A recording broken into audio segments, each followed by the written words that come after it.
Hi everybody.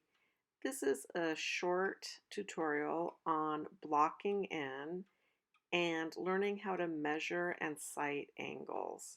This is not a tutorial for a finished drawing, but rather a sketch to hone those skills. Let's get started.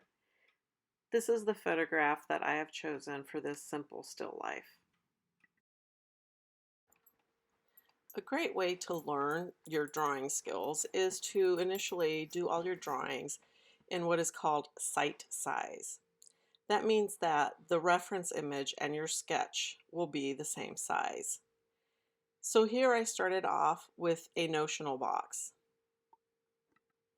The notional box is essentially the size of your drawing.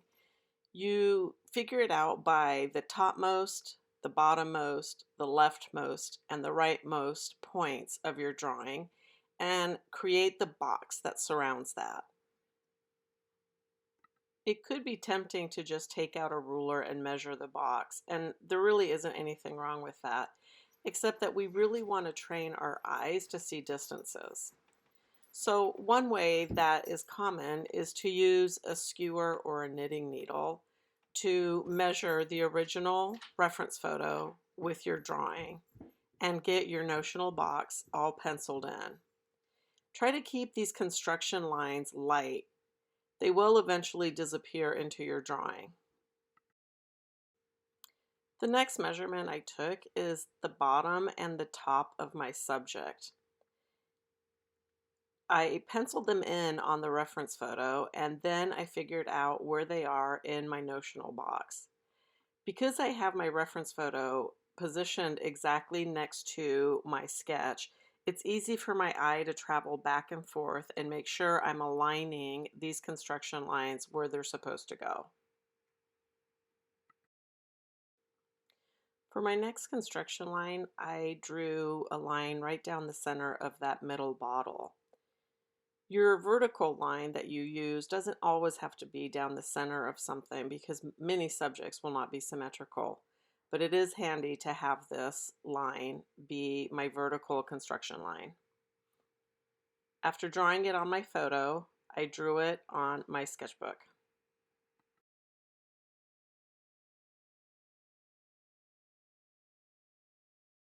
At this point, I'm ready to start blocking in. And here with these red lines, you can see the block in lines I gave myself. After drawing them on the photo, I drew these same lines on my sketchbook. To be accurate with the lines that are at an angle, I laid my skewer on the lines and I imagined my skewer as the hand of a clock. The left-hand line points somewhat towards 1 o'clock and the right-hand line points somewhere towards 11 o'clock. That is how I measure the angle and transfer that measurement to my drawing paper. Initially, these lines are not very exciting to figure out, but I really want to ask you to take your time and be accurate with them. These construction lines determine the accuracy of your drawing as it progresses. It's much easier to correct them at this point. After I get them down, I look at my drawing and the original photo quite a bit, and I scan my eyes back and forth to make sure that I have the angles down accurately. Once I am satisfied with that drawing, I do another block in. This time I'm shaving away even more information and getting a little bit more detailed. I've outlined it here with the black lines.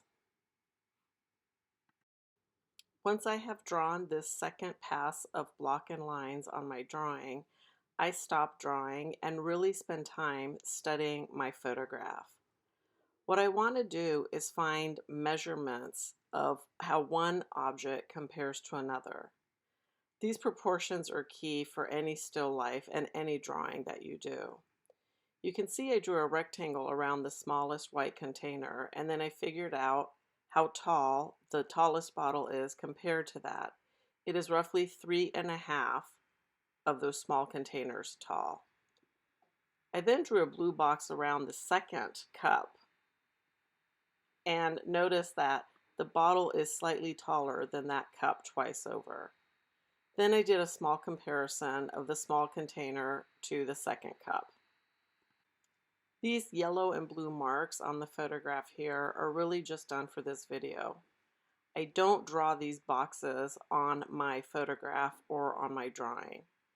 Rather, I use a skewer or a knitting needle to mark where these objects are. I'm using the smallest container as my basic unit of measurement, and I'm comparing all the other objects in the drawing to this.